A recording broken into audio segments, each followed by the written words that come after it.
আমার এতদিন ধরে আমরা যে অত্যাচার যে নির্যাতনের মধ্যে ছিলাম, তারপরে খুলনা অঞ্চলের মতো জায়গায় শ্লীলতাহানি হয়ে গেছে। দিনের পর দিন ভোটের সময় আমাদেরকে বাড়ি ছাড়া করেছে, এরা দিনের পর দিন অত্যাচার করেছে মেয়েদের ওপরে, অত প্রতিবাদ করেনি। রাতের বেলায় এসে বাড়ি থেকে খাসি তুলে নিয়ে চলে যাচ্ছে, মারধর করছে। আমার মতো বাড়িতে এসে আমাকে হামলা করলো পরপর 4 দিন। রাত 12:30টার সময় উঠে এসে আমাকে তুলে নিয়ে যাওয়ার চিন্তা ভাবনা করছিল, ওরা সহজে ছাড়িনি, আমাকে বাড়ি ছাড়া করেছিল এই বর্তমান শাসন দলের যে সমস্ত গুন্ডা বাহিনী। দিদির কাছে আমার একটাই প্রশ্ন, সেটা হচ্ছে শুধু বলে যে মাদেরকে আমি ভালোভাবে রাখবো, কিন্তু কিভাবে ভালোভাবে রাখছে? শান্তিতে ছিলাম, সেই শান্তিটা আমাদের থেকে হাতছাড়া হয়ে গেছে। আমরা চাই না এরকম দুর্নীতিগ্রস্ত সন্ত্রাসবাদ দল দেশে থাকুক বা রাজত্ব করুক, আমাদের রাজ্যের থেকে দূর হটুক। আমরা এই দুটো দল, সাম্প্রদায়িকবাদ হচ্ছে বিজেপিকেও আমরা চাই না। আমরা গরিব মানুষ, মেহনত করা মানুষ, আমরা শান্তিপূর্ণ নিয়ে বেঁচে থাকতে চাই, আমরা অশান্তি চাই না। দিদি তো গরিব মানুষের জন্য নানা পরিকল্পনা করেছেন। কি পরিকল্পনা করেছে? কোন পরিকল্পনা? কাকে দিয়েছে? লক্ষ্মীর ভাণ্ডার কার থেকে দিয়েছে? লক্ষ্মীর ভাণ্ডার আমাদের টাকা আমাদেরকে দিচ্ছে। প্রত্যেকটা জিনিসের দ্রব্যমূল্য বাড়িয়ে দিয়েছে, বাড়িয়ে দেওয়ার পরে তা থেকে এই মালের দোকান বসিয়েছে, সেখান দিয়ে ট্যাক্স নিয়ে আমাদের টাকা আমাদের ঘরের ছেলেদেরকে নেশায় মুক্ত করে দিয়েছে। প্রশাসন একেবারে দলদাসে পরিণত হয়েছে, এখানে প্রশাসন বলে কিছুই নেই। আমাদের কি ভালো করেছে দিদি? কিসের নেশা করে? আমার ছেলে করছে না, গ্রামের যেসব শিক্ষিত ছেলে তাদেরকে মদ মাংস ধরিয়ে দিয়ে গুন্ডা শিখিয়েছে। পাবে কোথায় টাকা? এদেরকে দেওয়া হচ্ছে। আমরা গরিব মানুষ, খেটে খাই, মেহনত করে খাই, আমরা অন্তত শান্তিতে থাকতে চাই।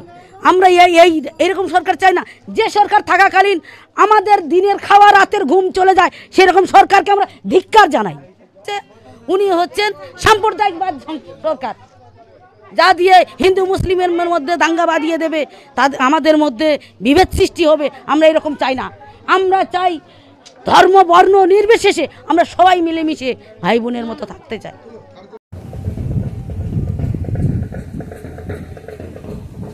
তারপরে মহিলাদেরকে রাতের পর রাত তারা যখনই ডাকতো, যেখানে ডাকতো সেখানে চলে যেতে হতো। সাধারণ মানুষ প্রশাসনের কাছে যে সাহায্যের হাত নিয়ে যেত, প্রশাসন উল্টে তাদেরকে অন্য জায়গায় পাঠিয়ে দিত, তৃণমূলের পার্টি অফিসে পাঠিয়ে দিত। সন্দেশখালী নিয়ে বিভিন্ন রকম আলোচনা এবং আপনাদের এখানে যে মহিলাদের উপর অত্যাচার বিভিন্নভাবে দেখিয়েছে। আপনারা এখানকার মানুষ, আপনাদের যে সেই অভিজ্ঞতা মানে বলতে চাইছি, যেভাবে আপনাদের উপর অত্যাচার নেমে এসছে, আমি সেইটার কথাই জানতে চাইছি। 11 সালের পর যখন আমাদের সন্দেশখালীর বিধানসভাতে সিপিএম জিতলো, তারপরে থেকেই তৃণমূল ক্ষমতায় আসলো, মামাটির সরকার ক্ষমতায় আসলো। আসার পরেই সাধারণ মানুষের উপরে অত্যাচার নেমে আসলো। এখানে সিপিএমের বিধায়ক থাকা সত্ত্বেও সাধারণ মানুষকে জোর করে করে ধরে নিয়ে যাওয়া, তাদের মিটিংয়ে মিছিলে তাদেরকে মুচ লেখা লিখিয়ে নেওয়া, তাদেরকে কাগজে সই করিয়ে নেওয়া, নানান রকমভাবে সাধারণ মানুষকে অত্যাচার করেছে। রাজনৈতিকগতভাবে তো আমরা একাধিকবার অত্যাচারিত। তারপরে এই দিনের পর দিন 16 সালের পর থেকে ব্যক্তিগতভাবে আমাদের উপরে যেভাবে অত্যাচার হয়েছে, আমার পরিবারের উপরে, আমার বাড়ির উপরে যেভাবে অত্যাচার হয়েছে, বাধ্য হয়েছি বাড়ি ছাড়া হতে। একাধিকবার বাড়ির উপরে আক্রমণ, ঘরবাড়ি ভাঙচুর করা থেকে শুরু করে সবই করেছে। তারপরে সাধারণ মানুষ, যারা গরিব মানুষ খেটে খায়, সেই মানুষগুলোর খাদ্য সুরক্ষার কার্ড থেকে শুরু করে সমস্ত কিছু কেড়ে নেওয়ার চক্রান্ত করেছিল। তাদের কাছ থেকে, অনেকের কাছ থেকে কেড়ে নিয়েছে। খাদ্য সুরক্ষার মাল আটকে দেওয়া হয়েছে, রেশনের মাল আটকে দেওয়া হয়েছে। তারপরে গরিব মানুষগুলো যে সরকারি সুযোগ সুবিধা পায় সেগুলো থেকে বঞ্চিত করেছে। যারা ওদের দলে নাম লেখাচ্ছে তাদেরকে সেই সুবিধা দেওয়া হচ্ছে, যারা নিরপেক্ষ থাকতে চাইছে তাদেরকে সেই মাল দেওয়া হচ্ছে না। এটাই হচ্ছে পরিস্থিতি। তারপরে মহিলাদেরকে রাতের পর রাত তারা যখনই ডাকতো, যেখানে ডাকতো সেখানে চলে যেতে হতো। একদম এটা একেবারে সত্যি কথা। কেউ যদি মুখ খুলেছে, তার উপরে গিয়ে রাতের অন্ধকারে আক্রমণ করা হচ্ছে, তাকে নানান রকমভাবে ভয় দেখানো হচ্ছে। এবার বলুন, একটা গরিব মানুষ কোথায় যাবে? সন্দেশখালীর প্রশাসনের কাছে গেলে প্রশাসন সাহায্য করে না সাধারণ মানুষকে, তাহলে মানুষ কোথায় যাবে ভাবুন। এই যে সন্দেশখালীর বড় একটা আন্দোলন হলো, সেই আন্দোলনের মানুষ কিন্তু দেয়ালে পিঠ থেকে গেছিল, তাই মানুষ স্বতঃস্ফূর্তভাবে আন্দোলনের মাঠে নেমেছিল। এই খুলনার মানুষ, এখানকার প্রশাসন প্রশাসন একেবারে দলদাসে পরিণত হয়েছে। এখানে প্রশাসন বলে কিছুই নেই। সাধারণ মানুষ প্রশাসনের কাছে যে সাহায্যের হাত নিয়ে যেত, প্রশাসন উল্টে তাদেরকে অন্য জায়গায় পাঠিয়ে দিত, তৃণমূলের পার্টি অফিসে পাঠিয়ে দিত। কোথায় যাবে সাধারণ মানুষ? এইভাবে যে বেঁচে আছে, এটাকে তো বেঁচে থাকা বলে না। আমরা স্বাধীন দেশে বাস করছি, কেন আমাদের স্বাধীনতাটাই কেড়ে নিয়েছে। 11 সালের পর থেকে আমরা কেউ কারোর সঙ্গে সুসম্পর্ক বজায় রাখতে পারি না। এই সরকার আসার পর থেকেই মানুষকে আলাদা করে দিয়েছে। তাহলে গণতান্ত্রিক দেশে আমরা গণতন্ত্রভাবে বাঁচতে পারবো না? এটা আমার দিদিমণির কাছে প্রশ্ন। উনি তো বলেন আমরা মা মাটি মানুষের সরকার, তাহলে কি করেছে মা মাটি মানুষের জন্য? দিদি একজন মহিলা এবং বারবার এই মহিলাদের উপর উনি সিম্প্যাথি দেখান। আপনারা সেই দিদিকেই এত কাঠগড়ায় তুলছেন। এটা আমাদের লজ্জার। আমরা মহিলা হিসেবে সত্যি লজ্জিত, কারণ একজন মহিলা মুখ্যমন্ত্রী হয়ে সন্দেশখালীর মানুষরা দিনের পর দিন নির্যাতিত হয়েছে।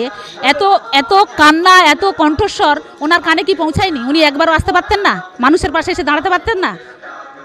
অথচ ওনার দলের মন্ত্রীরা একাধিকবার এসছে, তারা বলে যাচ্ছে সাজানো ঘটনা, বড়বাজার থেকে মহিলাদেরকে এনে ভাড়া করে এনে এসব করানো হচ্ছে, বাইরে থেকে লোক নিয়ে এসব করানো হচ্ছে। তা উনি তো একবার এসে দেখে যেতে পারতেন, সেটা তো করলেন না। তাহলে উনি কি? ওনার মধ্যে কোনো মায়া মমতা আছে? কোনো সিম্প্যাথি আছে? মেয়েদের কাছে এটা সত্যি লজ্জার। সন্দেশখালী সম্পর্কে একটা কথাই বারবার উঠে আসে আমাদের কাছে, যে অত্যাচারিত সন্দেশখালীর নামটা শুনলেই এই মুহূর্তে বারবার একটা নাম উঠে আসে, শাহজাহান, শিবু, উত্তম। তার সাথে যে কথাটা বারবার উঠে আসে, মহিলারা অত্যাচারিত, এবং অত্যাচারের পারদটা এমন উচ্চ পর্যায়ে যেটা আমরা হয়তো মুখে উচ্চারণও করতে পারবো না। আপনার কাছে আমি জিজ্ঞাসা করব, আপনারা এখানকার স্থানীয়, আপনারা বিভিন্নভাবে দেখেছেন সেই অত্যাচারের কাহিনী, একটু যদি আমাদের সামনে বলেন, যতটা সম্ভব হয়। জানি সবটা বলতে পারবেন না। রাত্রিরে ওনার লোকজন নিয়ে বাড়িতে পাঠিয়ে দেন, বাড়িতে এসে অত্যাচার করে, আরও গালাগালি করে। অনেকভাবে আমরা মানে ওনার এখনো পর্যন্ত আমরা ভয়ে আছি। ভয় হচ্ছে এটাই যে আমরা এই যে মিছিলে ঘুরছি, আবার রাতের অন্ধকারে হয়তো আমাদের বাড়িতে এসে ভাঙচুর করবে, আমাদের ওপরে হয়তো মারধরও করবে। কারণ এর আগে হয়েছে, তো করেছে, আমার বাড়িতে এসে করেছে। আমি যখন খাবার বানাচ্ছি তখন খিস্তি মেরে ডাকছে বাইরে, অনেকগুলো লোক এসে আমার ওপরে অত্যাচার করছে। এইসব আমরা যেসব কথা, যেসব ভাষা আমরা আমি বলিনি, সেসব মানে জোর করে আমার গায়ে চাপানো দেওয়া হচ্ছে। ওরা বলতে কারা এসছিল? তৃণমূলের লোক। শুভেন্দু অধিকারী তো মানে ওকে আর কি বলবো, ওর কোনো হরিদাস পাল, যে ও তো ধান্দাবাজ একজন নেতা, যে হলো সমস্ত রকমের সব কিছুর দুর্নীতির সাথে যুক্ত। বাজারটা ঘোরার পরে আবার গাড়িতে উঠে শুরু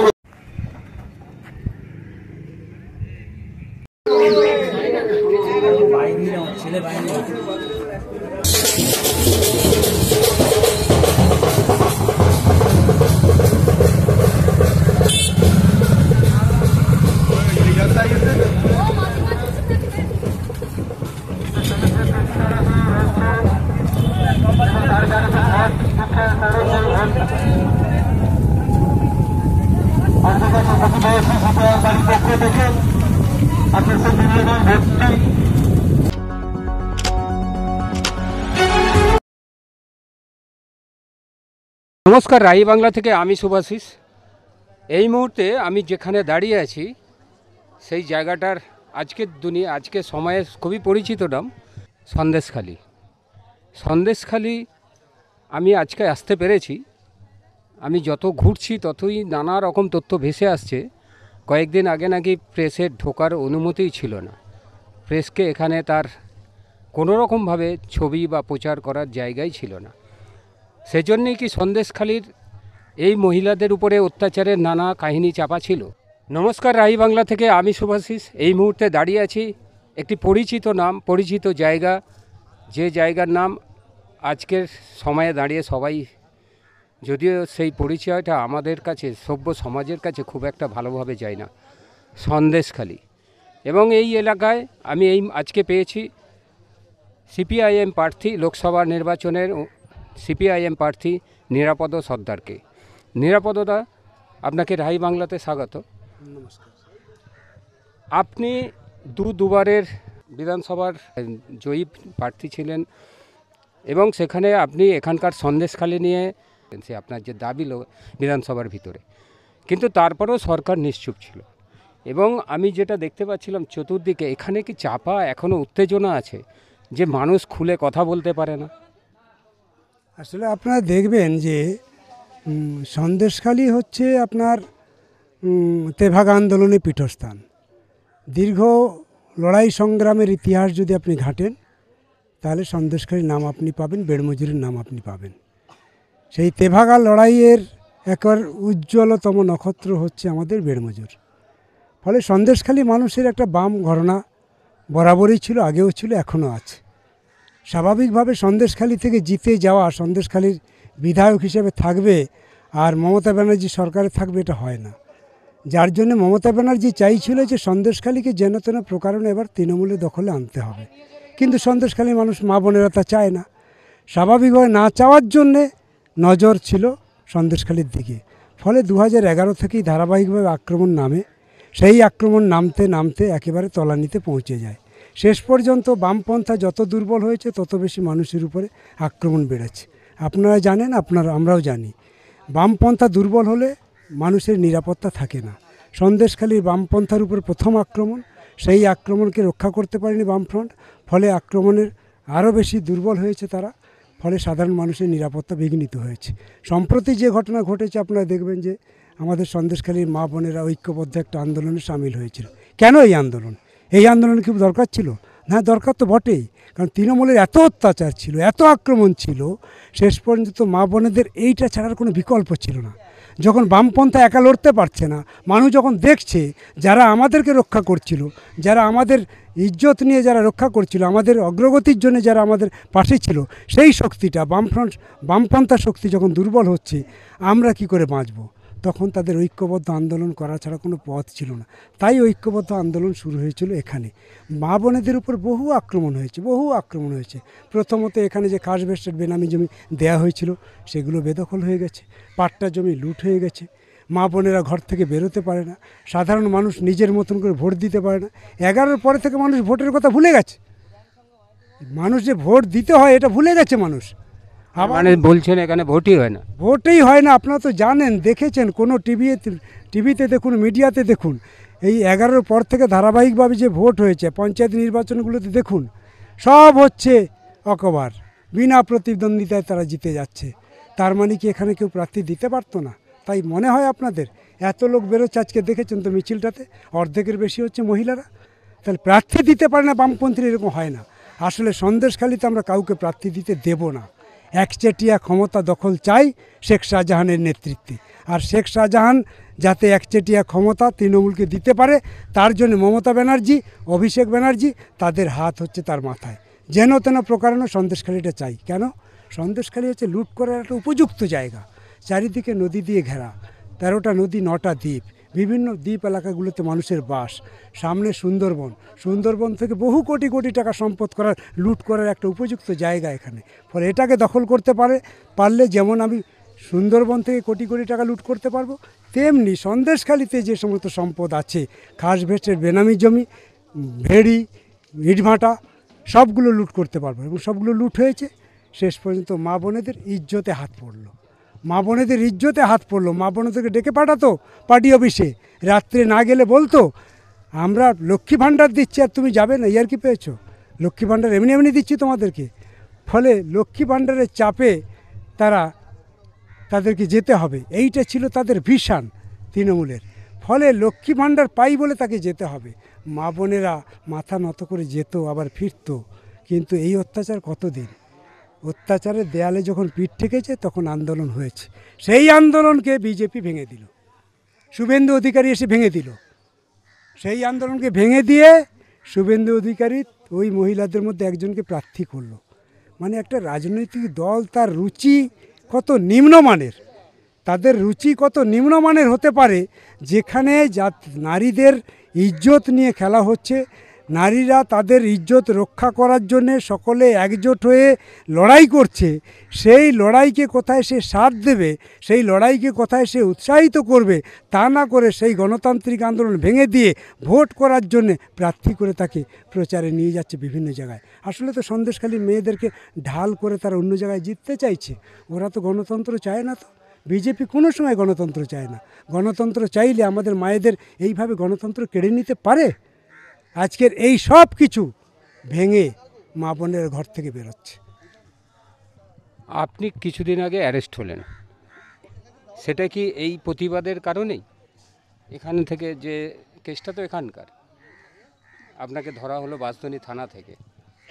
আপনারা তো দেখেছেন আমি ছিলাম। শেখ শাহজাহানকে 5ই জানুয়ারি ইডি তদন্ত করার জন্য তার বাড়িতে এসেছিল। শেখ শাহজাহানের বাড়িতে যাতে ঢুকতে না পারে, ঢুকে পড়লে বাড়িতে কোটি কোটি টাকা, বহু সোনাদানা, বহু বিদেশি সম্পদ পেয়ে যেতে পারে। সুতরাং যে কোনোভাবেই হোক ইডিকে আটকাতে হবে। আটকাতে গিয়ে কি কি ঘটনা ঘটেছে সেটা আপনারা দেখিয়েছেন, মিডিয়া দেখিয়েছে। এই সমস্ত ঘটনা ঘটার পর শেখ শাহজাহান গা ঢাকা দেয়। আমি তখন বলা শুরু করি, শেখ শাহজাহান কোথায় গা ঢাকা দেবে? গা ঢাকা দেবার কী আছে এখানে? সমস্ত এখানকার পুলিশের নখদর্পণে কটা দ্বীপ আছে, কটা গ্রাম আছে, কোন গ্রামে কার কী সম্পর্ক সব জানে পুলিশ। তাহলে এখানে আবার শেখ শাহজাহান গা ঢাকা দেয় কী করে? তার মানে আসলেই শেখ শাহজাহান গা ঢাকা দিয়েছে, মানে পুলিশ তাকে গা ঢাকা দিয়ে রেখেছিল। পুলিশ তাকে গা ঢাকা দিয়ে রেখেছিল। আর পুলিশ গা ঢাকা দিয়ে রেখেছিল বলেই মা বোনেরা দেখলো যে শেখ শাহজাহান যদি গা ঢাকা দিতে পারে, তার মানে শেখ শাহজাহানেরও ভয় আছে। তখন মা বোনেরা তাদের অত্যাচারের কথা আস্তে আস্তে টিভি পর্দার সামনে, মিডিয়ার সামনে বলা শুরু করলো। আমি পরিষ্কার করে বললাম, শেখ শাহজাহান কে বা কার? তৃণমূলের প্রোডাক্ট। তৃণমূল আসার পর তৃণমূলের নেতা ছিল শুভেন্দু অধিকারী। শুভেন্দু অধিকারী শেখ শাহজাহানকে তৈরি করেছে। শুভেন্দু অধিকারীর হাত ধরে শেখ শাহজাহান একেবারে বিরোধী শূন্য করে 5 কোটি টাকা কামিয়ে নিয়েছে। ফলে সব কিছু হয়েছে শুভেন্দু অধিকারীর হাত দিয়ে। সেই শেখ জাহানের নারী নক্ষত্র যখন আমি সব বলা শুরু করলাম, কে কোথায় আছে, কখন রাত কাটাচ্ছে, কোন দিকে, তখন তৃণমূলের কাঁটা হয়ে গেলাম আমি। যে নিরাপদ সর্দার যখন সব কিছু ইনফরমেশান দিয়ে দিচ্ছে, পুলিশ দিচ্ছে না কিন্তু নিরাপদ সর্দার দিচ্ছে, এবং যা দিচ্ছে তা ঠিক, আজও তা মিলে যাচ্ছে সব। ফলে নিরাপদ সর্দারকে জেলে নিয়ে যেতে হবে, ওকে মুখ আটকাতে হবে। ওর মুখ আটকাতে না পারলে আমাদের বিপদ। আমি তখনও বলেছিলাম যে শেখ শাহজাহানকে ধরাটা কোনো কঠিন না, কিন্তু শেখ শাহজাহানকে ধরা যাবে না এখন। কেন? শেখ শাহজাহানকে ধরতে গেলে অনুমতি চাই। অনুমতি কার? অনুমতি দিদিমণির অনুমতি। মমতা ব্যানার্জি অনুমতি না দিলে শেখ শাহজাহান অ্যারেস্ট হবে না। আর দিদিমণি অনুমতি দেবে তখন যখন শেখ শাহজাহানের হয়ে সে একটা রক্ষা কবচ তৈরি করতে পারবে, তখন অনুমতি দেবে। তা না হলে এখনই ধরা পড়ে গেলে যদি বলে দেয় দিদির কথা, বলে দেয় ভাইপোর কথা, তাহলে তো সকলের মাথা টান পড়বে। অনেক হিসেব নিকেশ করে তারা এগোচ্ছিল। এই রকম প্রেক্ষাপটে দাঁড়িয়ে ওরা দেখলো যে নিরাপদই একমাত্র আমার বাধা। আর নিরাপদ ওই আন্দোলনকে পিছন থেকে উৎসাহিত করছে। নিরাপদ বলছে যে ওটা হচ্ছে গণতান্ত্রিক আন্দোলন, আর এই গণতান্ত্রিক আন্দোলন যদি গড়ে ওঠে তাহলে সন্দেশখালীতে লাল ঝান্ডা শক্তিশালী হবে। আর সন্দেশখালীতে লাল ঝান্ডা শক্তিশালী হলে আমরা এখানে আর টিকতে পারবো না। সুতরাং তাকে অ্যারেস্ট করো, তাই অ্যারেস্ট করেছিল। মানে নিরাপদও তৃণমূলের কাছে নিরাপদ নয়। নিরাপদই তো তৃণমূলের কাছে বড় বিপদ। শুধু তৃণমূলের কাছে না, তৃণমূল এবং বিজেপির কাছে নিরাপদ হচ্ছে বড় বিপদ। তাই তো আজকে তৃণমূল বিজেপির ঘুম ছুটে গেছে। আজকের শুভেন্দু অধিকারী যে কাজ করেছে, এই যে গণতান্ত্রিক আন্দোলন ভেঙে দিয়ে মা বোনেদের এই গণতন্ত্র কেড়ে নিয়ে, এর জবাব এই নির্বাচনেই দেবে লোক। এই নির্বাচনই দেবে। কয়েকজনকে কিনে, কয়েকজনকে টাকা দিয়ে বিভিন্ন জায়গায় নিয়ে যাচ্ছে, আর মঞ্চে বসিয়ে রাখছে, আর বলছে আমি সন্দেশখালীর মা বোনেদের। আপনি তো অ্যালিগেশন করলেন টাকা দিয়ে কিনে নিয়ে যাচ্ছে। এলিগেশন তো বটেই, এলিগেশন তো বটে। এলিগেশন না, এটা গণতান্ত্রিক আন্দোলন ভাঙলো, এটা এলিগেশন নয়। এত বড় অপরাধ করেছে, অন্যায় করেছে, চরম অন্যায় করেছে, মানুষকে বিরাট বড় অন্যায় করেছে। এর চাইতে ক্রাইম কিছু হতে পারে না। শুভেন্দু বিশ্বাসঘাতকতা করেছে বলছে সাধারণ মানুষের সাথে। সাধারণ মানুষ কেন? যে গণতান্ত্রিক আন্দোলন গড়ে উঠেছিল, সেই গণতান্ত্রিক আন্দোলন ভেঙে দিয়ে সেই লোকটা মানুষের কাছে গিয়ে গণতন্ত্রের দাবি করছে, গণতন্ত্রের কথা বলছে। ক্রাইম না? ও তো বড় ক্রাইম। ও ও তো সব চুরির সঙ্গে যুক্ত। শেখ শাহজাহান যা যা করেছে সব জানে শুভেন্দু অধিকারী। আজকের বিজেপির সঙ্গে এসে বড় বড় কথা বলছে, কথা বলার অধিকার আছে তার, কথা বলার অধিকার আছে। সেই তো শেখ শাহজাহানের সামনে দাঁড়িয়ে কোথায় কী করে সব ছবি বেরিয়েছে। আমরা জানি না শেখ শাহজাহানের সঙ্গে তার কী সম্পর্ক আছে। আর আজকে তৃণমূলের কাছ থেকে বিজেপিতে গিয়ে আজকে বাঁচার চেষ্টা করছে। ও বাঁচবে আজকের মানুষ বাঁচাবে ওকে। কী ভাবছে আজকের বিজেপি ক্ষমতায় চলে যাবে? এবার সেটি হবে না। এবার গোটা দেশের যে আন্দোলন, গোটা দেশের দেশ রক্ষার লড়াই, সংবিধান রক্ষার লড়াইতে বিজেপির মাটির তলা কেঁপে গেছে, পায়ের তলার মাটি নেই। সেজন্যই নরেন্দ্র মোদী ছুটে বেড়াচ্ছে। বলছেন আপকে এবার 400 পার। 400 পার তো ওই জন্যই বলছে, পায়ের তলার মাটি সরে গেছে বলে 400 পার বলছে। এমনি এমনি বলে? ওটা কখন বলে? 400 পার যখন বোঝে যে 400-এর কাছাকাছি। কনফিডেন্স, ওভার কনফিডেন্স না, ভয়ে বলছে, আতঙ্কে বলছে। মানুষকে কনফিডেন্স দিয়ে রাখি, ওভার কনফিডেন্সে কখনো 400 বলতে পারে? কিসের ওভার কনফিডেন্স? কী এমন করেছে সে? গোটা দেশে তার কি সংগঠন আছে নাকি?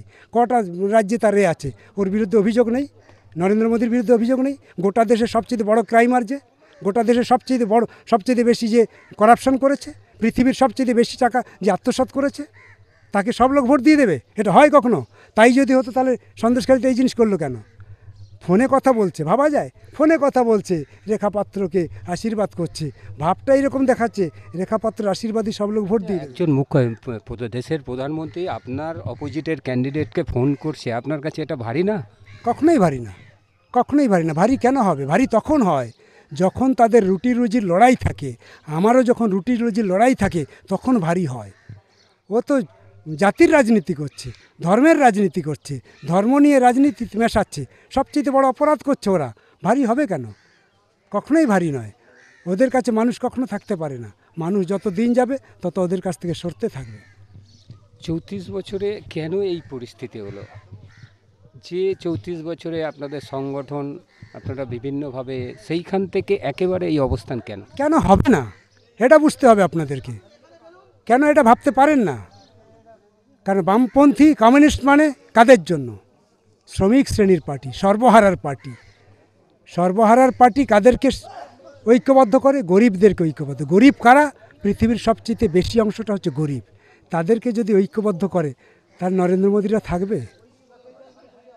ওরা থাকবে? তাহলে যাদের হাতে 1% মানুষের হাতে আজকের দেশের সবচেয়ে বেশি সম্পদ তাদের দখলে, তারা এমনি ছেড়ে দেবে আমাদেরকে?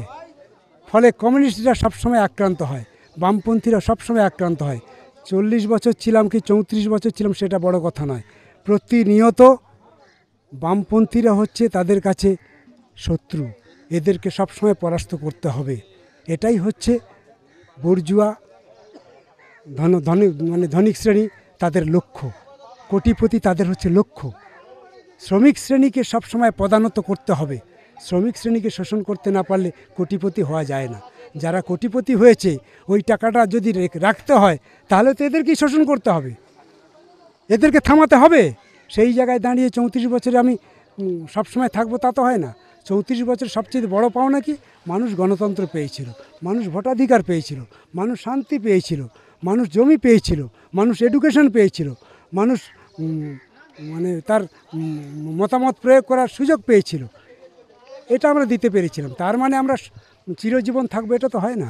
এখানের ভোট 3 ভাগে ভাগ হয়ে যাচ্ছে। এখানে নওশাদ নিশ্চয়ই ফ্যাক্টর নেই যা দেখলাম। আপনার এই 3 ভাগের ভাগে আপনি কেটে বেরোতে পারবেন বলে আশা করেন? আমি 3 ভাগের ভাগটাকে মনে করি না। কারণ যেখানে মানুষ এতদিন ভোট দিতে পারতো না, সেই বসিরহাট লোকসভার মানুষ এবার ভোট দিতে পারবে। এইটা হচ্ছে সবচেয়ে বড় চ্যালেঞ্জ। আর আমরা বলেছি যাকেই দিক। আর আমরা বলেছি আপনি যখন ভোট দিতে পারছেন আপনার পছন্দের ব্যক্তিকে ভোট দিন। তবে মাথায় রাখবেন এবার ভোটটা কিন্তু হচ্ছে দিল্লির ভোট, দেশ রক্ষার ভোট, গণতন্ত্র রক্ষার ভোট, সংবিধান রক্ষার ভোট, আমাদের সার্বভৌমত্ব রক্ষা করার ভোট। এইটা হচ্ছে মানুষের কাছে সবচেয়ে বড় মেসেজ। তার সঙ্গে হচ্ছে আমরা এতদিন ধরে পার্লামেন্টে নেই, আর পার্লামেন্টে নেই বলে আজকের যা খুশি তাই করে যাচ্ছে নরেন্দ্র মোদীরা। একটার পর একটা আইন পাশ করছে, একটার পর একটা গণতন্ত্র বিরোধী আইন পার্লামেন্টে বিল নিয়ে এসে পাশ করাচ্ছে। এর বিরুদ্ধে লড়তে পারে একমাত্র বামপন্থীরা। তাই বামপন্থীদের পাঠানো খুব দরকার। তাই তো আমি পার্লামেন্টে যাওয়ার জন্যে দেখতে পাচ্ছি আমাদের এই বসিরহাট লোকসভা কেন্দ্রে যেখানে যেখানে যাচ্ছি ভাবা যায় না যে মানুষের কি ঢল নেমেছে। সন্দেশখালিতে যে দ্বীপগুলোতে মানুষ বেরোতে পারতো না সেই সমস্ত জায়গাতে লাল ঝান্ডার মিছিল হচ্ছে, গ্রামে গ্রামে লাল ঝান্ডা, বাড়িতে বাড়িতে লাল ঝান্ডা। অভূতপূর্ব একটা পরিবর্তন হয়েছে এই সময় দাঁড়িয়ে। সুতরাং মানুষের এই পরিবর্তন ইঙ্গিত দিচ্ছে এবার সব কিছুর ঊর্ধ্বে লাল ঝান্ডা থাকবে। এই মুহূর্তে আর একজনকে পেয়েছি, তিনি আবার কংগ্রেসের, যে সিপিআইএম এবং কংগ্রেসের যে যৌথ আজকে মিছিল ছিল সেই কংগ্রেসের তারাশঙ্কর দাসকে পেয়েছি। তারাশঙ্কর বাবু, আপনাকে রাই বাংলাতে স্বাগত। নিরাপদা, কিছু বলবেন ওনার ব্যাপারে? আপনি তো একদম সাথে সাথে আপনারা তো দেখেছেন এবার যে আমাদের মানে দিল্লিতে আমরা সমস্ত বিজেপি বিরোধী শক্তিকে ঐক্যবদ্ধ করেছি। আমি একটা এখানে জুড়ে দিই, মানে একটা খুব এসছে এবং অলরেডি চালু হয়ে গেছে, এক দেশ এক ভোট বা এক ভোট এক দেশ।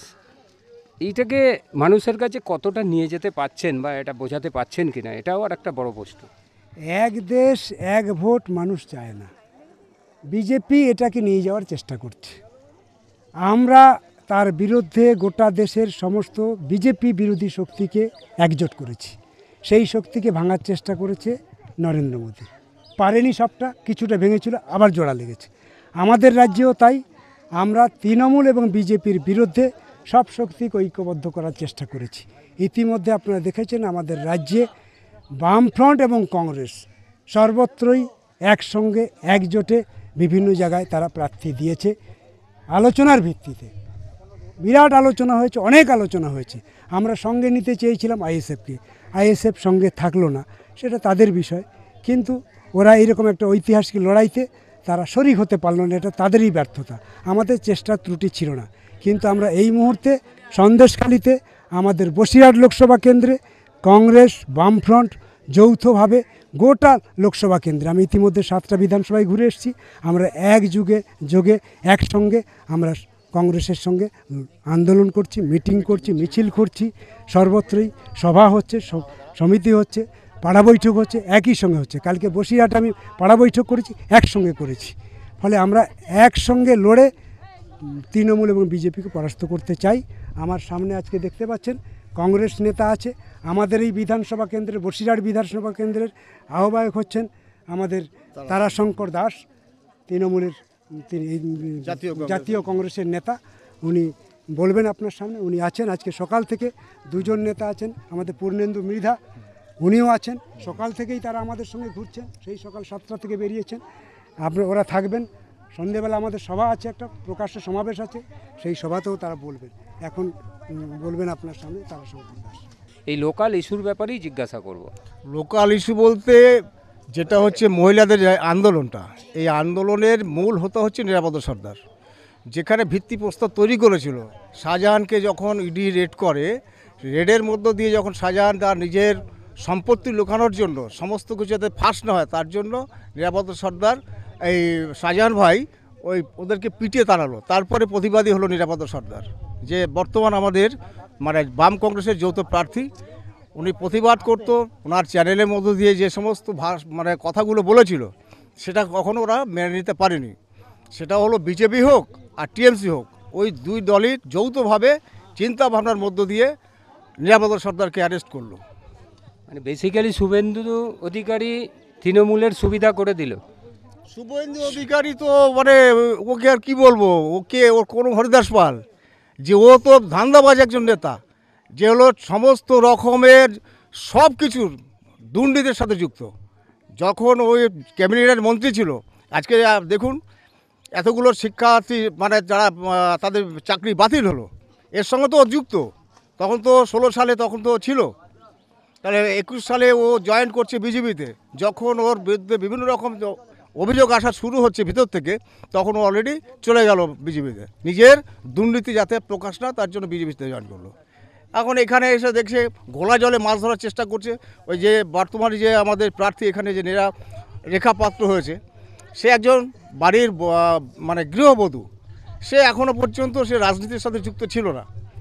তাহলে তাকে ডেকে নিয়ে এসে প্রার্থী করলো। কেন প্রার্থী করলো? যাতে ঘোষ প্রার্থী দিয়ে তৃণমূলকে জেতানো যায়। এটা ঘোষ প্রার্থী, আমরা মনে করছি ওটা ঘোষ প্রার্থী দিয়ে যাতে সিপিএম বা বাম কংগ্রেসের মুখকে কখনো যেন হাইলাইট না করে। তার জন্য শুভেন্দু অধিকারীর চিন্তাভাবনা, নরেন্দ্র মোদীর চিন্তাভাবনা, মমতা ব্যানার্জির চিন্তাভাবনা একই। সেই চিন্তাভাবনার মানে কাজ হচ্ছে এই রেখা পাত্র। আচ্ছা, আর একটা জিনিস, কালকে এত বড় একটা রায় বের হয়েছে, স্কুল একেবারে 2016 প্যানেলটাই বাতিল করে দিয়েছে। না, আসলে আমাদের যে সমস্ত মেধাবী ছেলেমেয়েরা আছে তারা তো দীর্ঘদিন ধরে তারা জানতো তাদের মেধার গুরুত্ব পেত পশ্চিমবঙ্গে।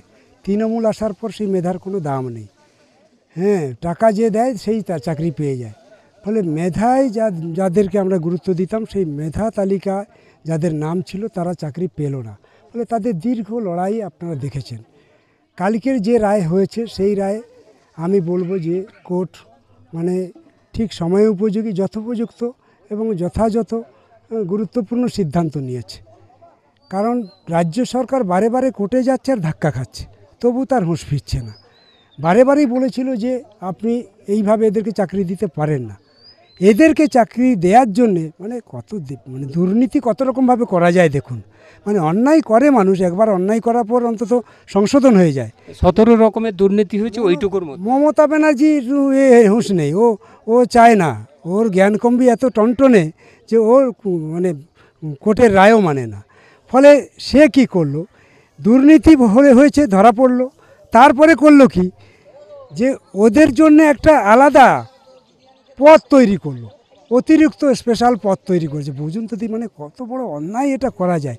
এটা কখনো এটা নিয়মের মধ্যে পড়ে না। আজকে সেটা প্রমাণ হলো, জোর করে দিয়েছিল ওটা তখন আমরা বলেছিলাম ওই অতিরিক্ত পদ কেন তৈরি করা হচ্ছে ওদের জন্যে। আপনি যাদের কাছ থেকে আপনার লোক যাদের কাছ থেকে টাকা নিয়েছে, মেধা তালিকায় যাদের নাম ছিল তাদের চাকরি না দিয়ে যাদের চাকরি পাওয়ার কথা না তাদের কাছ থেকে কোটি কোটি টাকা আপনার নেতা মন্ত্রীরা নিল, আর তাদেরকে গার্ড করার জন্যে অতিরিক্ত পদ তৈরি করছো, আর অতিরিক্ত পদ তৈরি করে তাদেরকে চাকরি দিলে এটা কখনো করা যায়? ওই চাকরির টাকা, ওই পদের মানে যে টাকা চাকরির জন্য যে টাকা দেবেন তারা, সে টাকাটা কাদের? সে টাকাটা আমাদের জনগণের টাকা। তাহলে কিভাবে ঠকাচ্ছ?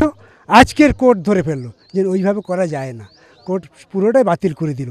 আজকের গুরুত্বপূর্ণ রায়, এই রায়ে আমি মনে করি যে সমস্ত মন্ত্রী ক্যাবিনেটে ছিল, ক্যাবিনেটের সিদ্ধান্ত ছিল এটা, তাহলে ক্যাবিনেটের যে সমস্ত মন্ত্রী ছিল তারা সহ মমতা ব্যানার্জি তার ভাইপো যদি এই ঘটনার সঙ্গে যুক্ত থাকে, আমি বিশ্বাস করি তারা যুক্ত আছে, তাদের শাস্তি হওয়া দরকার, কঠিন থেকে কঠোরতর শাস্তি হওয়া দরকার।